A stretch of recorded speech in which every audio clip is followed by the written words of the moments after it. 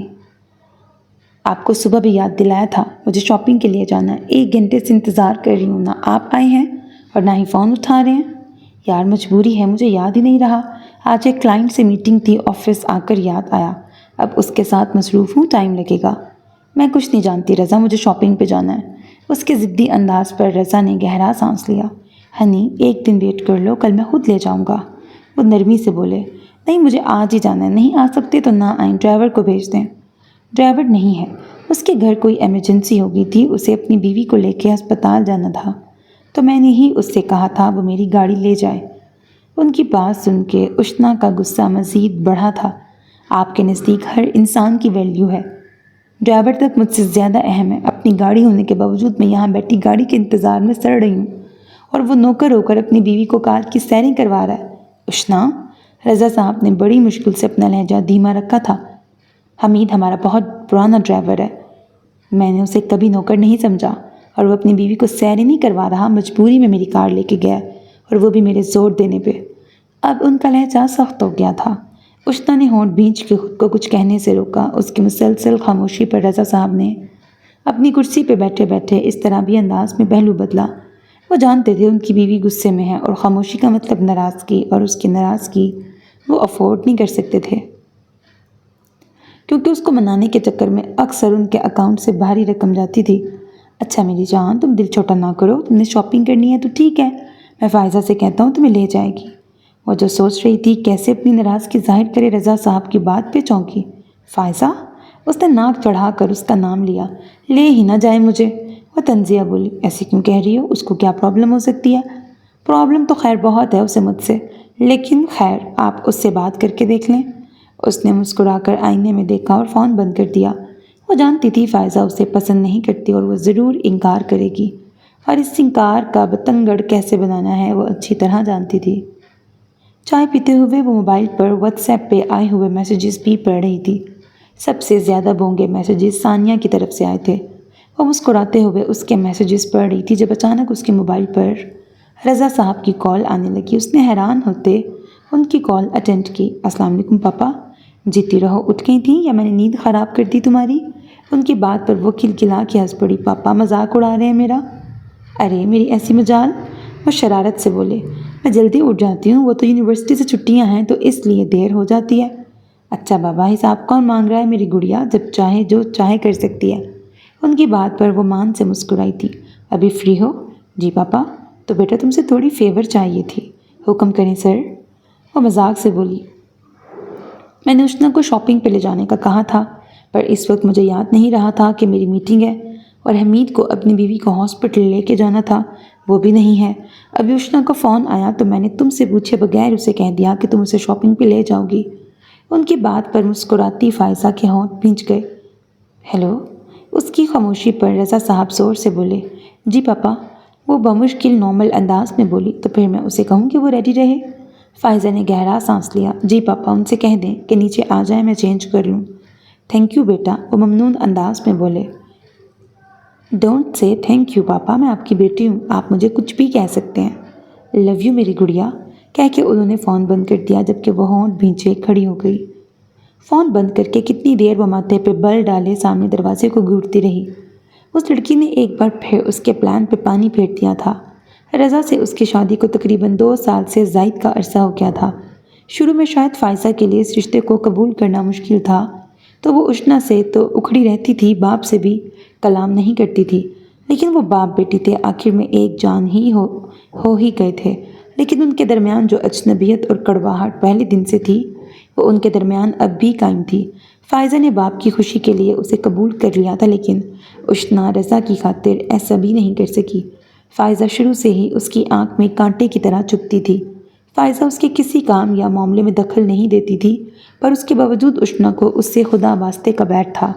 بس نہیں چلتا تھا اس کو ذلیل کر کے دھکے دے کے گھر سے نکال دے، لیکن وہ رضا کی بے حد لاڈلی تھی۔ وہ اس کے خلاف کچھ نہیں سنتے تھے، اور وہ رضا کی نظر میں کچھ غلط کر کے برا نہیں بننا چاہتی تھی۔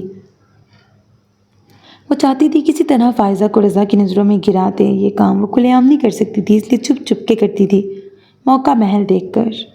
رضا صاحب کے کان بھرنا، آخر کب تک وہ اس کی باتیں اگنور کرتے؟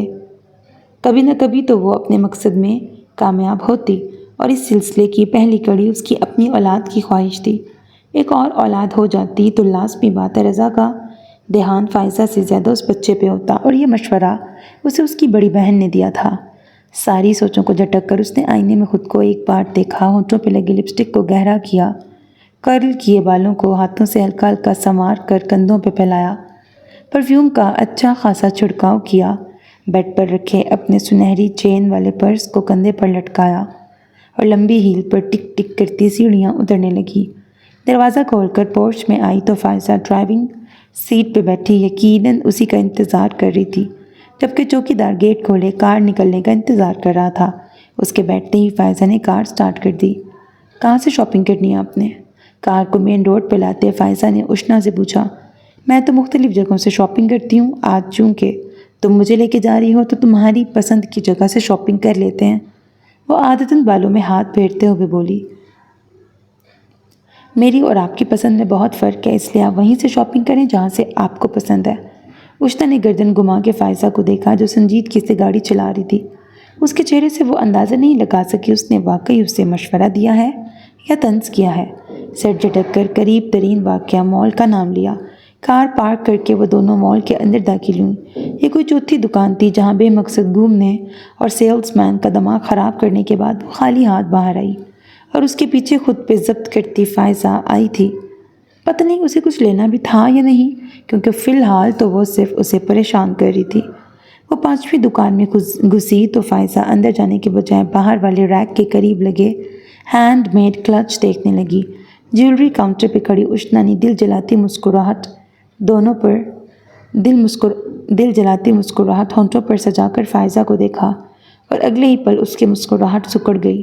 سامنے فوڈ کورٹ میں کرسیوں پہ بیٹھے 2 لڑکے بڑے غور سے فائزہ کو دیکھ رہے تھے، جبکہ وہ ارد گرد سے لاپرواہ کلچ دیکھ رہی تھی۔ اس نے ہاتھ میں پکڑی بریسلٹ کی قیمت پوچھنے کے لیے اس لڑکے کو مخاطب کرنا چاہا، پر وہ بھی اشنا کی طرف متوجہ نہ تھا۔ حسد کی ایک لہر تھی جو اشنا کے وجود میں دوڑ گئی تھی۔